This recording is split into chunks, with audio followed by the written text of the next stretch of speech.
we are here today for the April Spokane real estate market and mortgage market update. And we're coming at you from Tamale Box.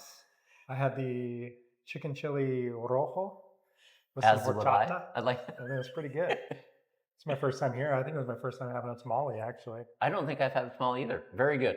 Yeah, yeah. So anyway, just to kind of update on where we're at year to date. I mean, we say it all the time, but like trying to time the market, waiting for rates or prices to drop in just a normal market, like you're going to end up paying the price for waiting. And if we look at the median sale price to start the year, going January 1 was $388,000, and sitting at the end of April, we're looking at $415,000 with rates relatively unchanged to begin the year. Yeah, I mean, rates are pretty much stable since they've been there. And I think, as we've talked before, usually spring is when you would start to see appreciation in housing, and that's what we've seen, and more activity. Yeah. Yeah. I mean, our activity, like closed sales are up year over year, 5%. New pendings are up year over year by almost 12%.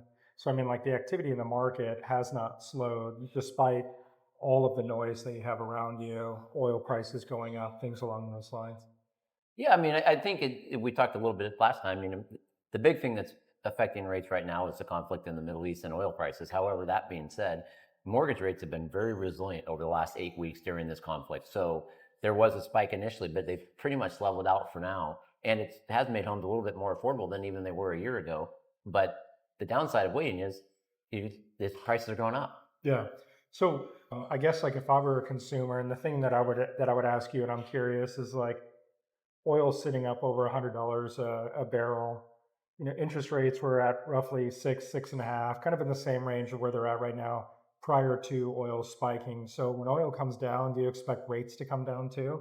I would think so. I think when oil comes down, and once again, I don't think it's going to come down quickly, but once the conflict in the Middle East is done, oil prices should come back down, and I do think interest rates will go lower than they were even before the war. Yeah, yeah. And so what that means for us, like if we're on the market, we're buying right now. Like we've seen our active inventory increase 16% year over year, and so like it may create some opportunity if you're quick enough to be able to get some good prices on house, or at least a decent rate. Like I personally, I don't see price of housing going down with regards to like the price you're paying for a home. You might be able to negotiate a little bit more, whether it's closing costs or on the purchase price. But when rates come down, that's There's kind going to of, bring more people out for sure. yeah, yeah. So I mean, if rates come down, that brings more people out. It creates more demand, and like we have a decent amount of supply, but like right now we're sitting at roughly 3.5 to 4 months worth of inventory. Meaning, if nothing new came onto the market, we'd run out of houses to sell by what month are we in? May? By September, October. Right, but I think if interest rates get better, that will shrink in It's that going to timeline shrink. Yeah. dramatically.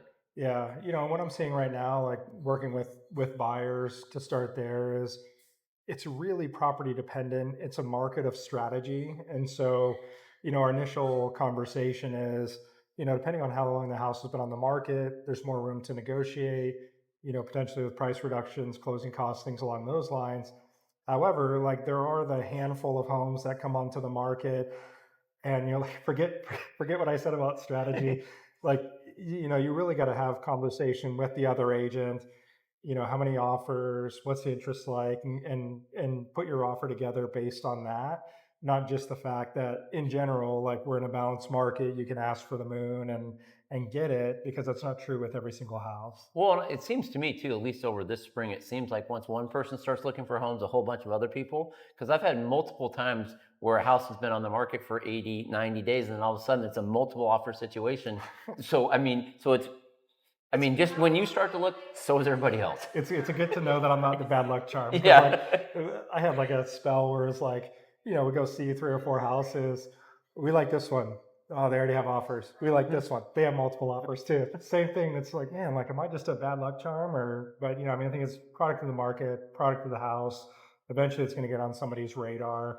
And if you look on the seller side, it's price and condition. You can't change location. You can't change the overall structure of your house without putting a ton of money into it. So we've got to price it well. And if we miss that initial window of, say, 7 to 10, maybe 14 days, we're not getting showings, or we're getting showings and we're not getting offers, it boils down to price or condition. And then it becomes more of an art of, well, where do we need to be to attract buyers' attention? As simple as that. Yeah, and I mean, I think that's certainly the case. And I also think when it comes to trying to plan what your house payment is going to be and those sorts of things, that is also going to play into it. As interest rates stay pretty stable, you do have the opportunity to look at things and maybe make a few extra choices.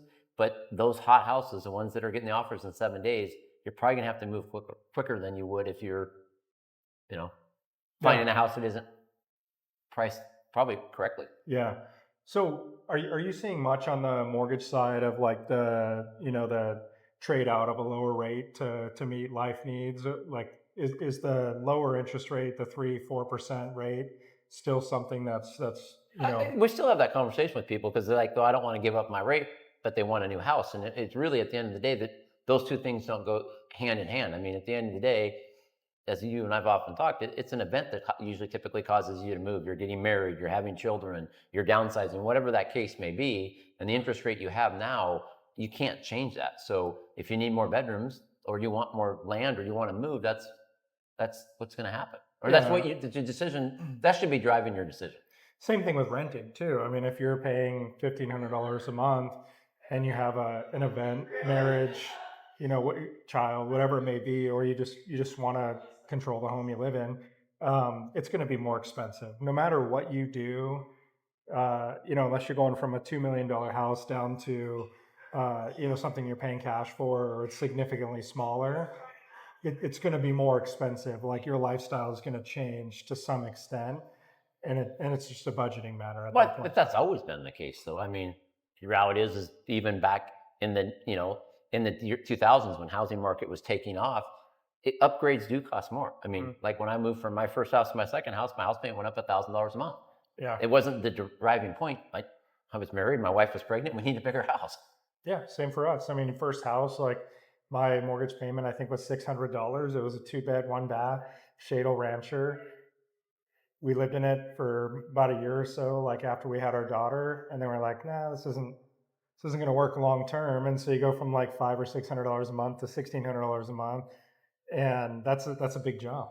It is a big jump, but that's to be expected. That isn't unique to you or unique to me or unique to what's going on now. When you're buying and moving in real estate, typically when you're moving up, your payment is also going to go up. Yeah. I mean, same thing would be if you were driving a $10,000 car, now you want to drive an $80,000 car. Your payment's going to go up. That payment's going to go up more than your mortgage will. Yeah, it would.